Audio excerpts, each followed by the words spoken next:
ಜಾಹ್ನವಿ ಕನ್ನಡ ಕಸ್ತೂರಿ ನುಡಿದು ಕರುಣಾಳು ಮಣ್ಣಿದು ಚಿಂತಿಸು ವಂದಿಸು ಪೂಜಿಸು ಪೂಜಿಸು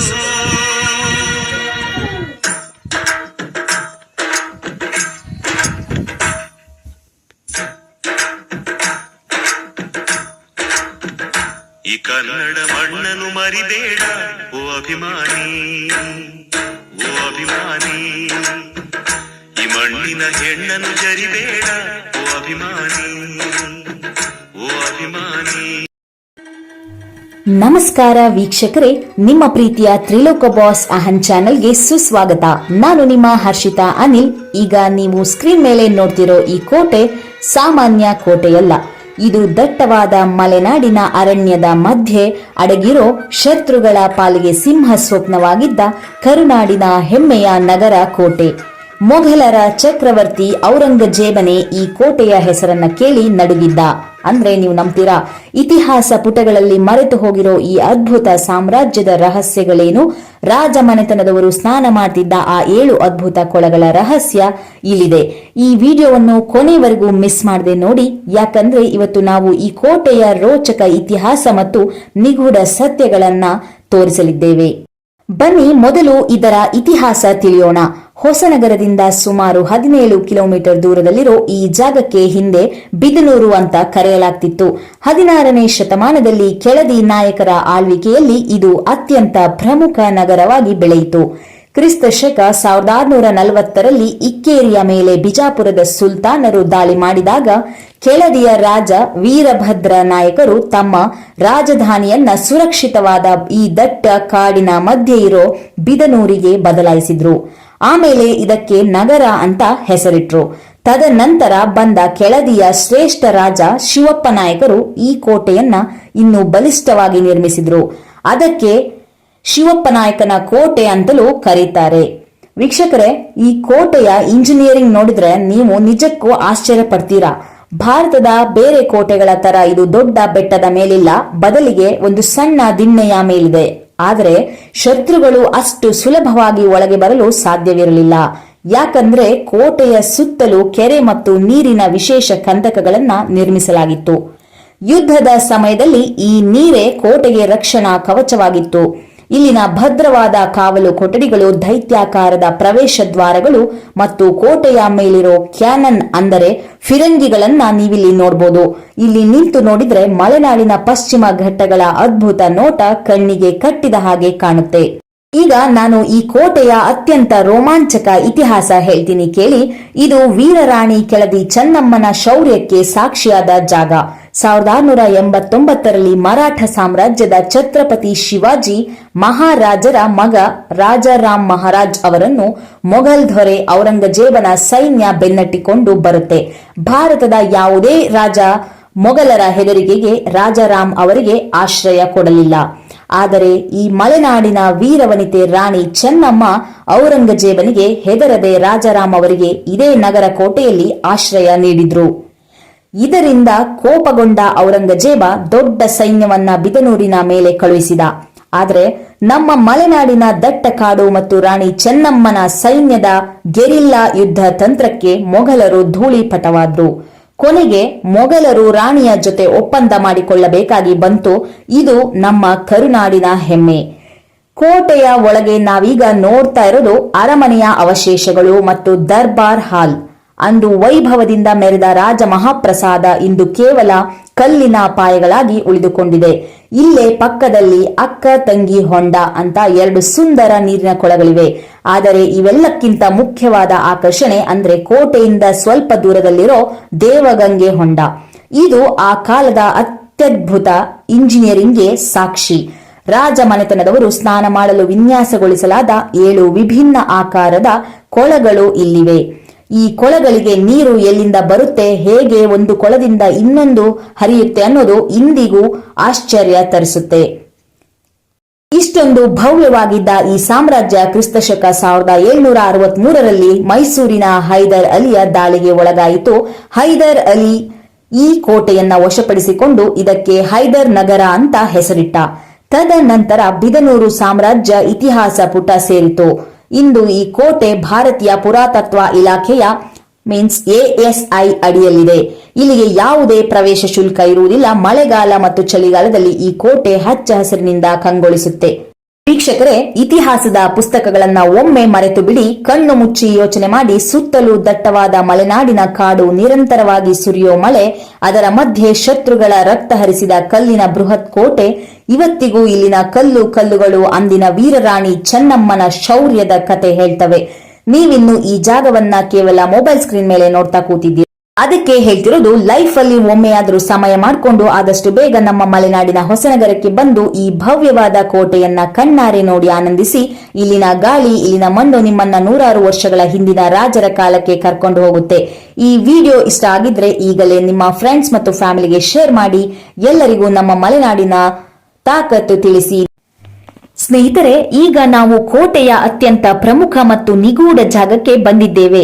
ನೀವಿಲ್ಲಿ ನೋಡುತ್ತಿರೋದು ಕಲ್ಲಿನಲ್ಲಿ ಕೆತ್ತಲಾದ ಪವಿತ್ರ ಶಿವನ ಪೀಠ. ಕೆಳದಿಯ ಅರಸರು ಪರಮ ಶಿವಭಕ್ತರಾಗಿದ್ದರು. ಯಾವುದೇ ಯುದ್ಧಕ್ಕೆ ಹೋಗುವ ಮುನ್ನ ಅಥವಾ ಮುಖ್ಯ ನಿರ್ಧಾರಗಳನ್ನು ತೆಗೆದುಕೊಳ್ಳುವ ಮುನ್ನ ಇಲ್ಲಿ ವಿಶೇಷ ಪೂಜೆ ನಡೆಯುತ್ತಿತ್ತು. ಆದರೆ ಈ ಶಿವನ ಪೀಠದ ಮೇಲಿರುವ ಆ ದೊಡ್ಡ ದೊಡ್ಡ ಗುಂಡು ಕಲ್ಲುಗಳನ್ನು ನೋಡಿ, ಇವು ಕೇವಲ ಕಲ್ಲುಗಳಲ್ಲ, ಶತ್ರುಗಳ ಎದೆಯನ್ನ ಸೀಳುತ್ತಿದ್ದ ಫಿರಂಗಿ ಗುಂಡುಗಳು ಮತ್ತು ವೈರಿಗಳ ಕೋಟೆಯ ಗೋಡೆಗಳನ್ನ ಧೂಳಿಪಟ ಮಾಡುತ್ತಿದ್ದ ಆ ಕಾಲದ ಅಸ್ತ್ರಗಳು. ಇಲ್ಲಿ ಯಾರಿಗೂ ತಿಳಿಯದ ಒಂದು ರಹಸ್ಯ ಇತಿಹಾಸ ಅಡಗಿದೆ. ಯುದ್ಧದ ಸಮಯದಲ್ಲಿ ಈ ಗುಂಡು ಕಲ್ಲುಗಳನ್ನ ಕೋಟೆಯ ಅತ್ಯಂತ ಎತ್ತರದ ಬುರುಜುಗಳ ಮೇಲೆ ಇಡಲಾಗುತ್ತಿತ್ತು. ಬೆಟ್ಟದ ಕೆಳಗಿನಿಂದ ವೈರಿಗಳ ಸೈನ್ಯ ಕೋಟೆಯನ್ನ ಹತ್ತಿ ಬರಲು ಪ್ರಯತ್ನಿಸಿದಾಗ ಈ ಭಾರಿ ತೂಕದ ಗುಂಡು ಕಲ್ಲುಗಳನ್ನ ಮೇಲಿಂದ ಕೆಳಗೆ ಉರುಳಿಸಿ ಶತ್ರು ಸೈನ್ಯವನ್ನ ಹೊಸಕ್ಕೆ ಹಾಕಲಾಗುತ್ತಿತ್ತು. ಇವತ್ತು ಅದೆಷ್ಟೋ ಶತಮಾನಗಳು ಕಳೆದರೂ ರಾಜವಂಶದ ಆ ಶೌರ್ಯದ ಕುರುಹಾಗಿ ಈ ಶಿವನ ಪೀಠ ಮತ್ತು ಗುಂಡು ಕಲ್ಲುಗಳು ಹಾಗೆ ಉಳಿದುಕೊಂಡಿವೆ. ಇದನ್ನು ಕಣ್ಣಾರೆ ನೋಡಿದಾಗ ಆ ಕಾಲದ ರಣತಂತ್ರ ಎಷ್ಟು ಬಲಿಷ್ಠವಾಗಿತ್ತು ಅಂತ ನಮಗರ್ಥ ಆಗುತ್ತೆ. ಇಲ್ಲಿ ನೋಡಿ, ಶತ್ರುಗಳ ಆನೆಗಳು ಕೋಟೆಯ ಬಾಗಿಲನ್ನು ಮುರಿದು ಒಳಗೆ ಬರಬಾರದು ಅಂತ ಈ ಬಾಗಿಲನ್ನ ಅಂಕುಡೊಂಕಾಗಿ ಕಟ್ಟಿದ್ದಾರೆ. ಅಷ್ಟೇ ಅಲ್ಲ, ಈ ಗೋಡೆಗಳ ಮೇಲೆ ಸಣ್ಣ ಸಣ್ಣ ತೂತುಗಳನ್ನ ಕಾಣಬಹುದು. ಶತ್ರುಗಳು ಒಳಗೆ ನುಗ್ಗಲು ಪ್ರಯತ್ನಿಸಿದರೆ ಒಳಗಿರುವ ಸೈನಿಕರು ಇಲ್ಲಿಂದಲೇ ಬಂದೂಕು ಅಥವಾ ಬಾಣಗಳಿಂದ ಶೂಟ್ ಮಾಡ್ತಾ ಇದ್ರು. ಶತ್ರುಗಳಿಗೆ ಒಳಗೆ ಬರಲು ದಾರಿಯೇ ಸಿಗುತ್ತಿರಲಿಲ್ಲ. ಮೊಘಲರ ಸೈನ್ಯ ಇಡೀ ದೇಶವನ್ನೇ ನಡುಗಿಸುತ್ತಿದ್ದಾಗ ಖಡ್ಗ ಹಿಡಿದು ಬನ್ನಿ, ನಮ್ಮ ಮಣ್ಣಲ್ಲೇ ನಿಮ್ಮನ್ನ ಹೂತು ಹಾಕ್ತೀವಿ ಅಂತ ಔರಂಗಜೇಬನಿಗೆ ಸವಾಲು ಹಾಕಿದ ಗಂಡುಗಲಿಗಳ ನಾಡು ಇದು. ಇಲ್ಲಿ ಸುಲ್ತಾನರ ಅಹಂಕಾರವನ್ನು ಮಲೆನಾಡಿನ ಮಣ್ಣಿನಲ್ಲಿ ಧೂಳಿಪಟ ಮಾಡಿದ ಕೆಳದಿ ಸಾಮ್ರಾಜ್ಯದ ಅಸಲಿ ಇತಿಹಾಸ. ಕಲ್ಲುಗಳಲ್ಲೂ ಕ್ರಾಂತಿ ಇದೆ. ಇಲ್ಲಿನ ಪ್ರತಿ ಮಣ್ಣಿನ ಕಣದಲ್ಲೂ ಶೌರ್ಯದ ರಕ್ತವಿದೆ. ನಾವಿವತ್ತು ಕಾಲಿಟ್ಟಿರೋದು ಸಾಮಾನ್ಯ ಜಾಗಕ್ಕಲ್ಲ. ಇದು ಹೆಮ್ಮೆ ವೀರರಾಣಿ ಚೆನ್ನಮ್ಮ ಮತ್ತು ಶಿವಪ್ಪ ನಾಯಕರು ಆಳಿದ ಸಿಂಹದ ಅಡಗುದಾಣಕ್ಕೆ. ಇದೇ ನೋಡಿ ಶಿವಪ್ಪ ನಾಯಕರ ಮುಖ್ಯ ದರ್ಬಾರ್ ಇದ್ದ ಜಾಗ. ಇತಿಹಾಸದ ಪ್ರಕಾರ ಇಲ್ಲಿ ಕೆತ್ತನೆಯಿಂದ ಕೂಡಿದ ಭವ್ಯವಾದ ಮರದ ಕಂಬಗಳಿದ್ದವು. ಕಾಲಕ್ರಮೇಣ ಅರಮನೆ ನಾಶವಾದರೂ ಇಲ್ಲಿನ ಕಲ್ಲಿನ ಆಸನಗಳು ಮತ್ತು ತಳಹದಿ ಇಂದಿಗೂ ರಾಜರ ವೈಭವವನ್ನು ಸಾರುತ್ತಿವೆ. ಇಲ್ಲಿ ನಿಂತರೆ ನಮಗೆ ಅರಿವಿಲ್ಲದಂತೆ ಮೈ ರೋಮಾಂಚನಗೊಳ್ಳುತ್ತದೆ.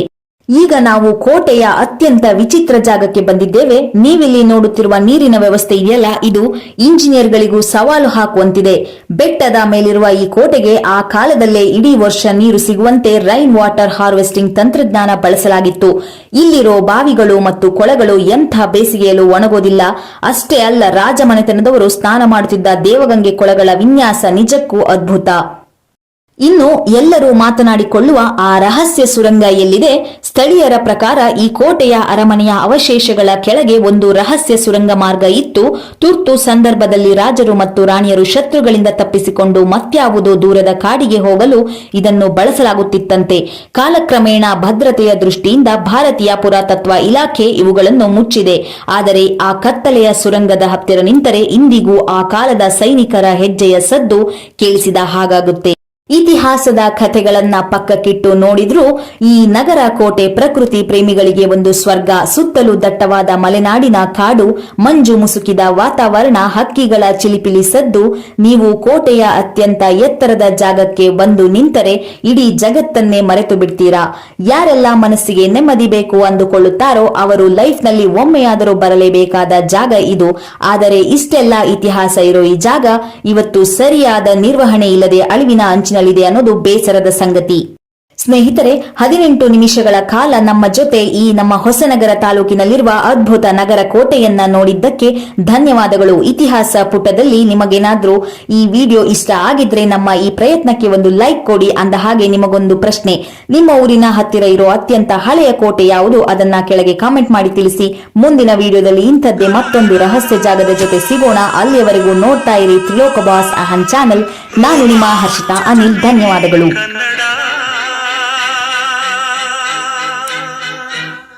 ಕಸ್ತೂರಿ ನುಡಿದು ಕರುಣಾಳು ಮಣ್ಣಿದು ಚಿಂತಿಸು ವಂದಿಸು ಪೂಜಿಸು ಪೂಜಿಸು.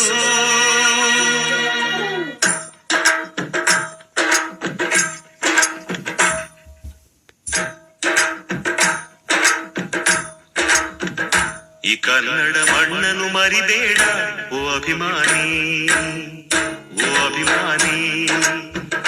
ಈ ಮಣ್ಣಿನ ಹೆಣ್ಣನ್ನು ಜರಿಬೇಡ ಓ ಅಭಿಮಾನಿ, ಓ ಅಭಿಮಾನಿ. ಸುಸಂಸ್ಕೃತ ಓ ಅಭಿಮಾನಿ. ಸುಸಂಸ್ಕೃತ ಚರಿತೆಯ ತಾಯ್ನಾಡು, ಮಹೋನ್ನತ ಕಲೆಗಳ ನೆಲೆಬೀಡು. ಕೆಡಿಸದಿರು ಈ ಹೆಸರ,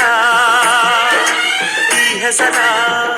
ಈ ಕನ್ನಡ ಮಣ್ಣನ್ನು ಮರಿಬೇಡ ಓ ಅಭಿಮಾನಿ, ಓ ಅಭಿಮಾನಿ. ಈ ಮಣ್ಣಿನ ಹೆಣ್ಣನ್ನು ಜರಿಬೇಡ ಓ ಅಭಿಮಾನಿ, ಓ ಅಭಿಮಾನಿ.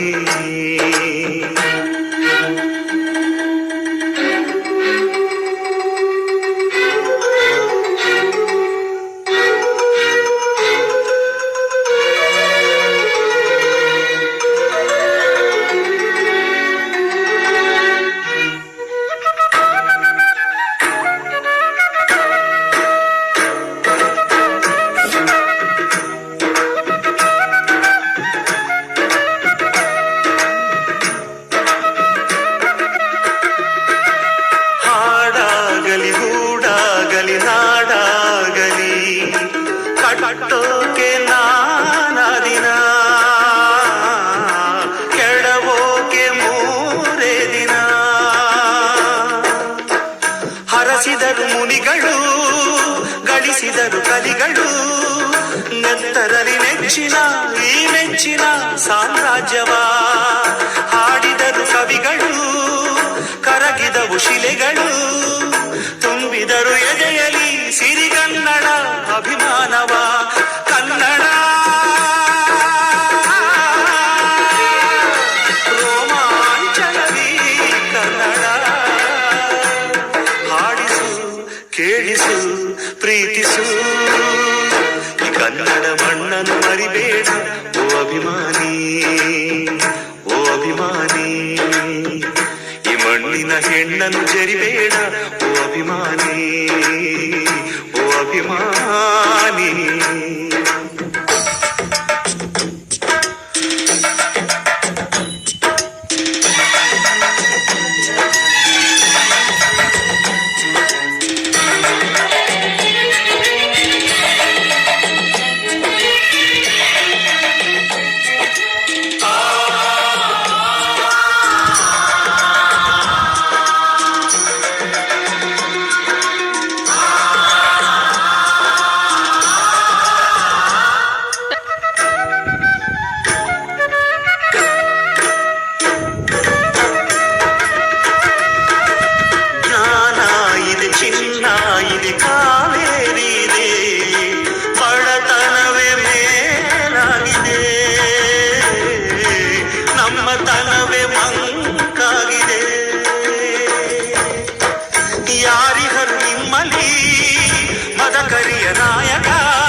ಯಕ್ಷಮ ರಣಧೀರರು ನುಡಿದಾಸರು ಉಳಿದಿರುವುದು ನಿಮ್ಮಲಿ, ಯಾರಿಹರು ನಿಮ್ಮಲಿ ಮದಕರಿಯ ನಾಯಕ.